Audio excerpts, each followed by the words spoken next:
The flight had been nothing but peaceful for the last 5 hours. The Boeing 787 hummed softly as it sliced through the sky at 36,000 feet, its engines producing a steady, comforting vibration that passengers had grown used to. Cabin lights were dimmed, casting a warm golden glow over the aisle. Most people were drifting in and out of sleep, blankets pulled up to their chins, headphones still on but volumes low. Others were wrapped up in movies or scrolling through their phones, unaware that their calm evening was seconds away from shattering. Ayla sat in row 14, seat A, her head resting gently against the window.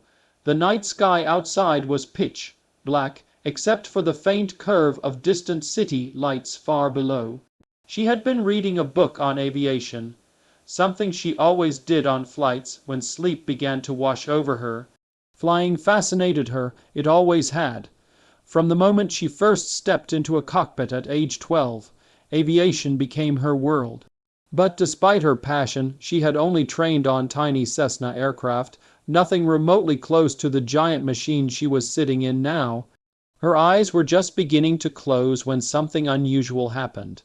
The cockpit door, usually locked and rarely opened during cruising, burst open with a loud metallic click.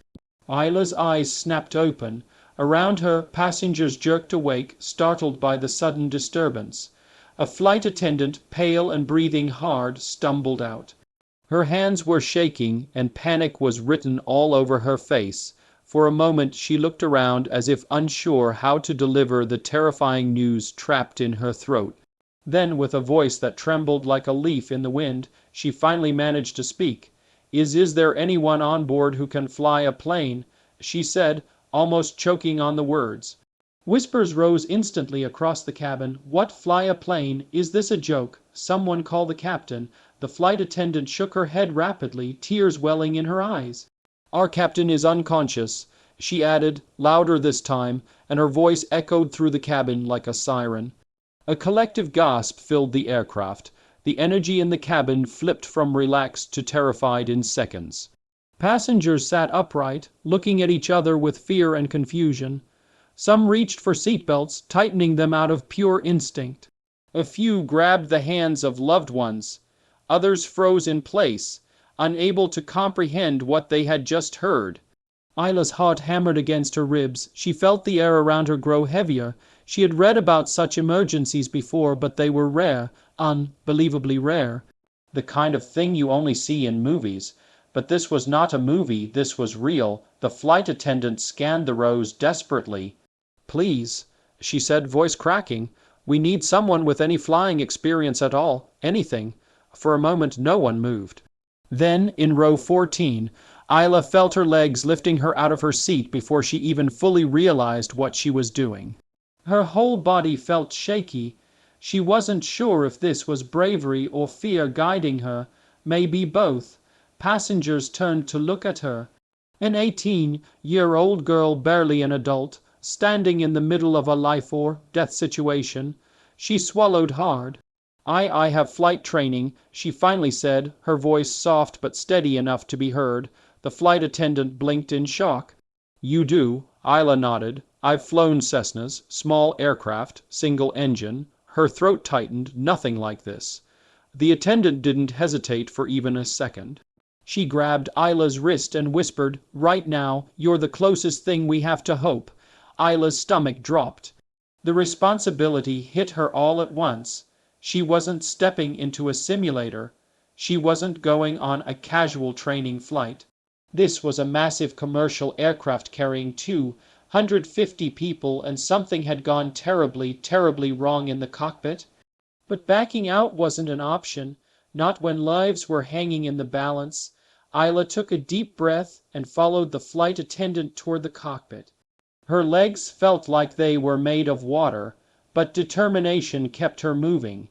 As she walked by, passengers whispered, some in disbelief, others in desperate hope. "Is she serious? She's just a kid. Please, God, help her."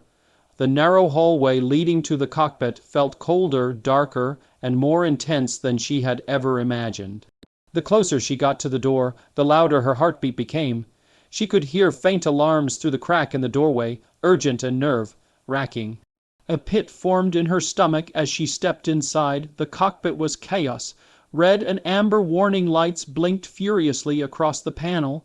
Alarms beeped in irregular rhythms, each signaling a different issue. The smell of overheated electronics mingled with the metallic scent of stress and tension. The captain, a man in his late 50s, was slumped sideways in his seat, unconscious. His oxygen mask dangled uselessly above him.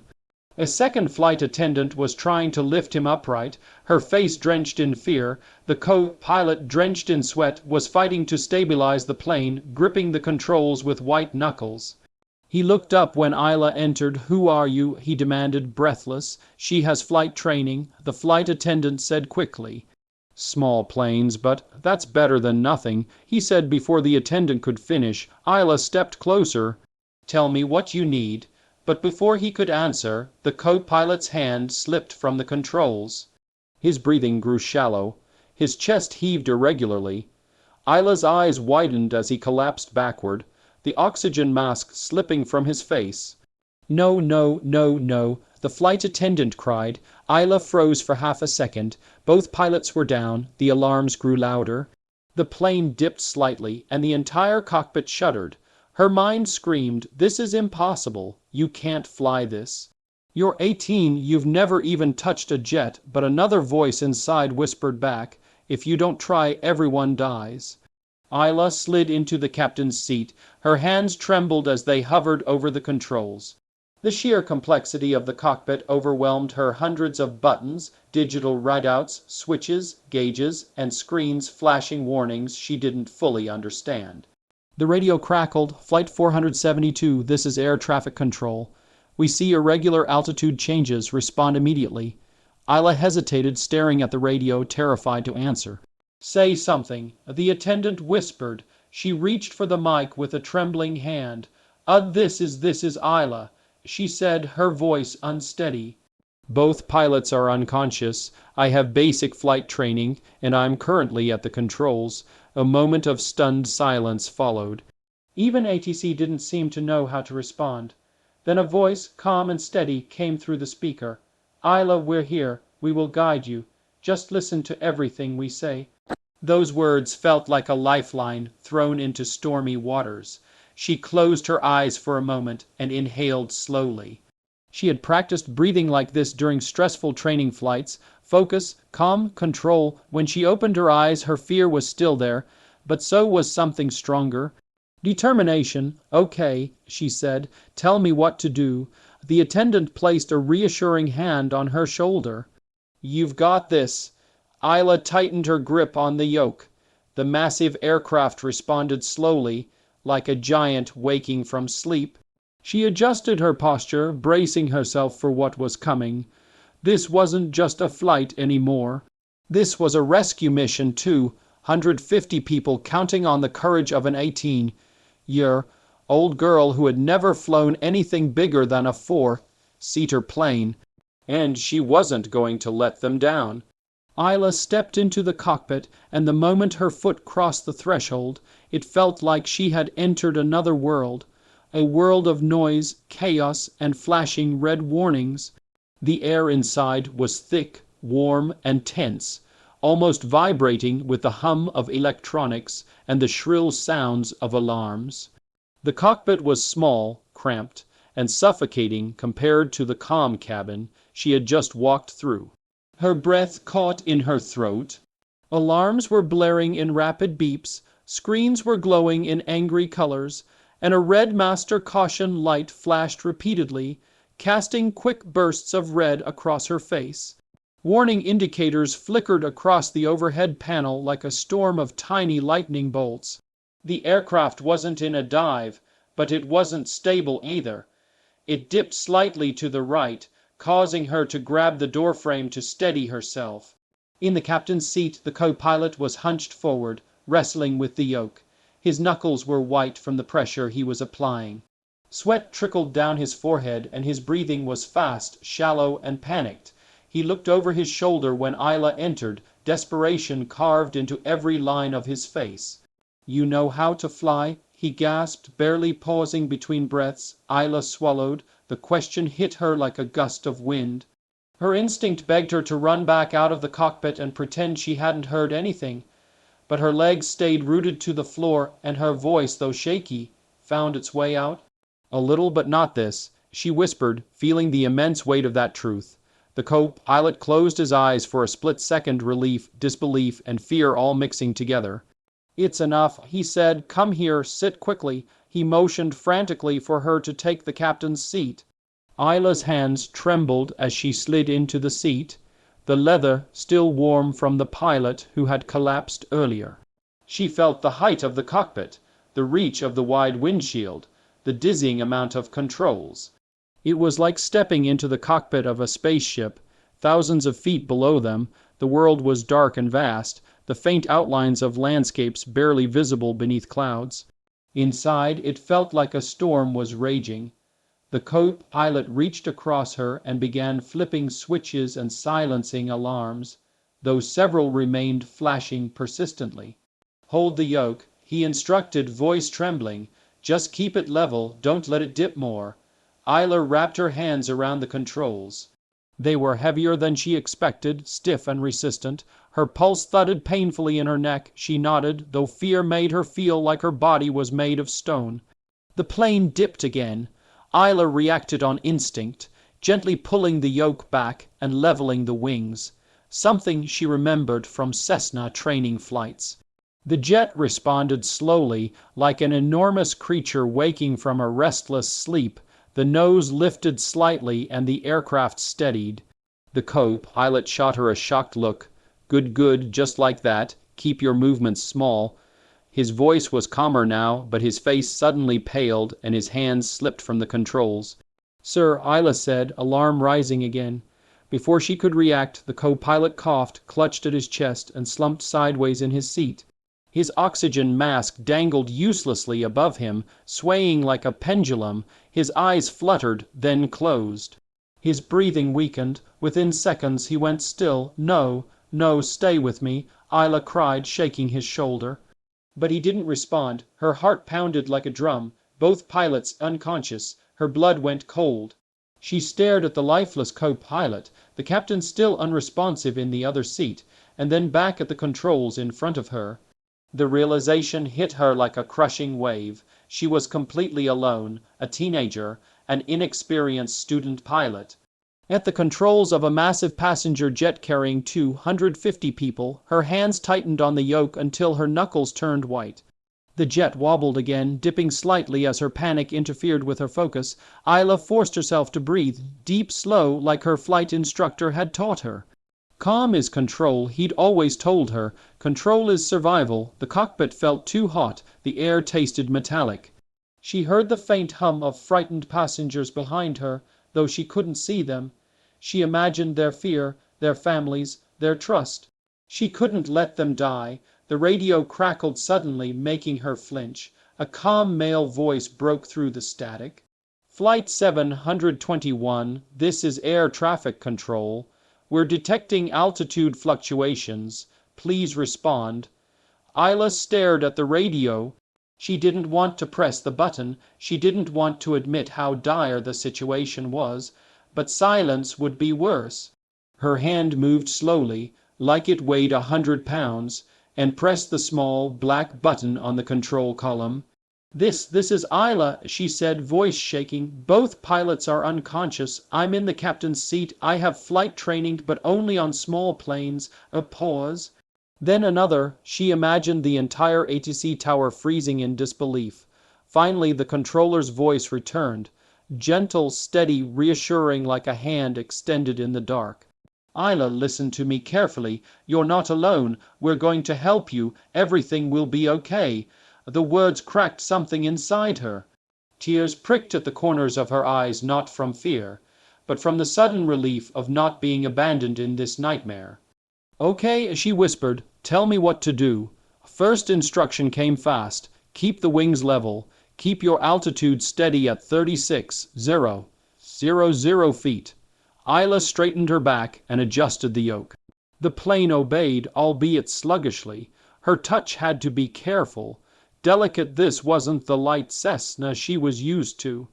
ATC continued, good job. Now press the autopilot engage button on your panel, top left. Her eyes scanned the impossibly complex panel. Hundreds of similar looking buttons. She reached for one. No. ATC corrected, 2 inches to your right. Yes, that one. She pressed it. One cluster of alarms went quiet. The nose steadied. The jet glided more smoothly. Ayla let out a shaky breath she hadn't realized she was holding. The controller's voice came again, warm and calm. You're doing great. She wasn't sure if she believed that, but she needed to. Her hands were still trembling, but now there was purpose in her fingers, determination in her spine. She looked at the motionless bodies of the 2 trained pilots beside her. If they can't finish this flight, I will, she told herself. Behind her, the flight attendant stood silently, tears in her eyes, gripping the doorway. She didn't dare interrupt. She didn't need to. Ayla wiped her palms on her jeans, took another deep breath, and tightened her grip on the controls as she listened for ATC next instruction. The fate of everyone on board now rested in her shaking hands, and she was ready to fight for every life on that plane. Thunder rolled somewhere deep within the clouds, low and threatening, vibrating through the aircraft's frame. The sky outside the cockpit had turned into a thick, swirling darkness, like ink spilled across the heavens. Sheets of rain pounded against the windshield, sliding down in chaotic streaks. Occasional bursts of lightning illuminated the wingtips, each flash revealing just how merciless the storm truly was. Ayla felt her entire body tense. Visibility was almost zero. The world outside the cock, it was nothing but shifting gray fog and violent flashes of light. The only thing she could trust now were the instruments glowing in front of her. Her eyes darted across the displays. Altitude dropping slightly faster than planned. Airspeed stable for now. Fuel dangerously low. A warning indicator blinked on the fuel panel, painting Ayla's face with a red glow. Ayla, ATC voice broke through the static. You have approximately 23 minutes of fuel remaining. That is enough for one attempt, do you understand? One attempt. Her throat tightened. Understood. She whispered, though her voice was barely audible. The plane shuddered again as a strong gust slammed into its side. Ayla's grip on the yoke tightened. Her fingers were damp with sweat but steady. She forced herself to breathe slowly, just like she'd been taught. One breath for focus, one breath for courage, one breath to keep 250 souls alive. Begin your descent.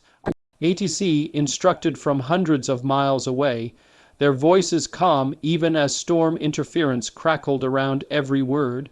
Reduce throttle to 20%. Lower nose 2 degrees. Keep your wings level. Ayla nodded instinctively, as if the controllers could see her. Reducing throttle, she repeated aloud, partly for ATC, partly for herself. The engines roared less intensely. The tone of the aircraft lowered. She eased the yoke forward carefully, delicately. The jet responded in a slow, heavy arc, like a massive whale diving beneath the surface. The descent had begun. Behind her, the flight attendants braced themselves, clutching the overhead compartments for support. Their faces were pale, eyes wide, knuckles white. A few whispered prayers under their breath. One held a rosary. Another hugged a crying teenager, whispering, "It's okay, we're okay, she's doing great," though her own voice betrayed her fear. In the cabin, chaos and silence existed together. Some passengers wept openly. Some pressed their heads back and closed their eyes, choosing not to watch. Some held hands with strangers, forming desperate human chains of hope. Most simply prayed. A violent tremor shook the jet. Ayla instinctively countered with a right correction, just a small nudge, nothing dramatic. The jet steadied again. ATC noticed it immediately. Beautiful correction, Ayla. They said, you're doing good. Stay with me. She nodded again, jaw clenched. Rain hammered the windshield so hard she could hear it over the engines. The storm clouds were swallowing them whole. The altimeter ticked downward. 7 zeros, 0 feet 5 zeros, 0 feet 4 zeros. Eero 0 Ayla, wind shear reported at lower altitudes, ATC warned. Expect turbulence. Fight gently, don't overcorrect. Copy. She whispered. Her hands trembled, but her movements remained precise. Behind her, a flight attendant finally broke into tears, not from fear this time, but from seeing the sheer courage of the young girl in front of her. At 2000 feet, the aircraft jolted sharply to the left, thrown by a sudden blast of crosswind. The cockpit alarm screamed, wind shear. Wind shear. Ayla gasped and gripped the yoke, muscles burning as she fought the tilt. Ayla, compensate right 5 degrees, don't pull up, just stabilize. She obeyed instantly. Her training kicked in. Small plane training, yes, but fundamentals were fundamentals. She breathed out, correcting the roll, and the jet straightened. Good. ATC said, altitude steady, continue descent. The altimeter kept ticking, 500 feet. They were close, too close for mistakes. The storm roared louder, wind buffeting the aircraft from every angle. Lightning flashed again, illuminating the clouds briefly. But there was still no sight of the ground, no runway lights, no city, just an endless ocean of fog. Ayla's heart pounded with every second. Atk, she said, voice cracking, I still have no visual. You will soon stay on course. You're lined up perfectly. Another violent sway. Another trembling correction. 1000 feet. Passengers clutched each other tighter. Some cried out. Some whispered their last prayers. Some stared toward the cockpit door, as if willing Ayla's strength through sheer hope. Ayla, prepare for landing gear down. ATC instructed. Speed is good. Attitude good. You're doing perfect. Perfect. She didn't feel perfect. She felt like she was balancing on the edge of a knife. Lowering landing gear, she said. She reached for the landing gear lever and pulled it down. The familiar thud of gears deploying echoed through the fuselage. At 700 feet, she still saw nothing. Fog thickened around the aircraft like a shroud. Ayla, ATC said firmly, keep going. Trust the instruments. She did. She trusted them more than her own eyes. 600 feet, 550 feet. The plane veered slightly off course again. Just a few degrees, but enough to kill them if she didn't correct immediately. Right correction, ATC barked. Ayla reacted instantly, pushing the yoke just enough to realign the jet. And then, just as her breath was running out, a faint glow pierced the fog, like a weak flashlight in a storm. The runway, its lights flickered into view, distant but unmistakable. Ayla's whole body sagged in relief, but the moment wasn't over. This was the most dangerous part. Come on, please, she whispered, voice trembling as she aligned the nose with the runway centerline. The storm didn't ease. If anything, it got worse, the winds pushing hard against the aircraft's belly. 400 feet, 300 feet, Ayla, keep your throttle steady, hold that line, you're doing beautifully, ATC coached. Her heartbeat thudded in her neck so loudly she could hear it. Her eyes stayed glued to the runway lights ahead, refusing to blink. 200 feet, the jet shook violently again. Passengers screamed. Ayla pressed her heels to the floor and fought to keep the yoke straight. 100 feet, everything narrowed her focus, her breathing, her world. 50 feet, the aircraft descended faster than she intended. Flare gently, ATC called. Ayla pulled back slightly on the yoke. The wheels hit the runway slam. The entire jet bounced into the air again, as if refusing to land. Passengers shrieked. A flight attendant lost her balance. Ayla's heart nearly stopped. Hold it, don't overcorrect. ATC yelled through static. She gritted her teeth, corrected the nose, and the aircraft slammed down a second time. This time it stuck. The massive tires screeched against the wet runway, spraying water outward in 2 enormous fans. Ayla slammed the brakes with everything she had. The aircraft shuddered violently but slowed, and slowed and slowed until finally, after a long, breathless slide, it stopped. Silence engulfed the cabin. No wind, no thunder, no screaming, just stunned, overwhelming silence. Ayla's hands fell away from the controls. Her entire body shook uncontrollably. Her breath came in broken gasps. Tears streamed down her cheeks, mixing with sweat. Behind her, the flight attendant sobbed loudly. In the cabin, passengers erupted, screams, cries, applause, relief crashing over them like a tidal wave. Ayla leaned forward, forehead touching the yoke, whispering a trembling thank you into the quiet cockpit. She had done the impossible. She had brought them home. The jet slowed, and finally came to a full stop at the end of the drenched runway. For a long, breathless moment, it felt as if the world itself had paused. No more alarms, no more turbulence, no more storm pounding against metal. Just stillness, heavy, unbelievable stillness. Ayla's ears rang with the sudden silence. Her hands slowly slid off the controls, her fingers stiff, trembling, almost numb from how tightly she had been gripping the yoke. Her entire body felt like it had been unplugged, drained of every ounce of strength she once had. Her heartbeat thudded loudly in her chest, echoing in the quiet cockpit. Each beat a reminder that she was still alive, and so was everyone else. She leaned forward, resting her forehead gently against the cool surface of the control panel, finally allowing herself to breathe, really breathe, for the first time since the pilot's collapse. Her breath came out in a shaky rush, a mixture of relief, disbelief, and exhaustion so deep it cut to the bone. Then it happened. A single scream broke the silence, not a scream of fear, but of pure, overwhelming joy. It was followed by another, and another, and then an eruption. An entire cabin exploding with cheers, sobs, laughter, applause, and the sound of 250 people realizing they had just survived the impossible. Ayla lifted her head slowly. Behind her, in the cockpit doorway, one of the flight attendants stood with both hands over her mouth, tears streaming freely down her face. She let out a choked laugh, half sob, half triumph, and rushed forward.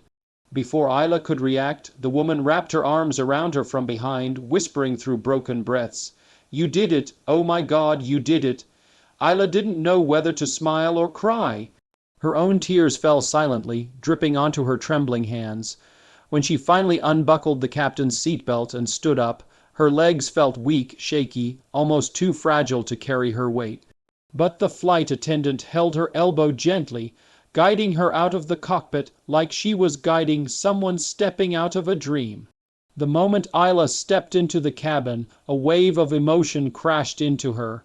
Passengers stood in the aisles, pressed against seats, leaning over armrests, eyes red, faces streaked with tears, expressions of overwhelming gratitude shining like lanterns in the dim cabin lights. People of all ages, children, teenagers, parents, elderly couples stared at her with awe so deep it made her chest tighten. Then they surrounded her slowly, as if approaching something sacred. A mother with a baby clutched her child to her chest and whispered, "You saved us."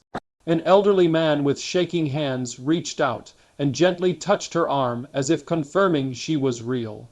A boy no older than 12 looked up at her with wide, overflowing eyes and said, "You're the bravest person I've ever seen."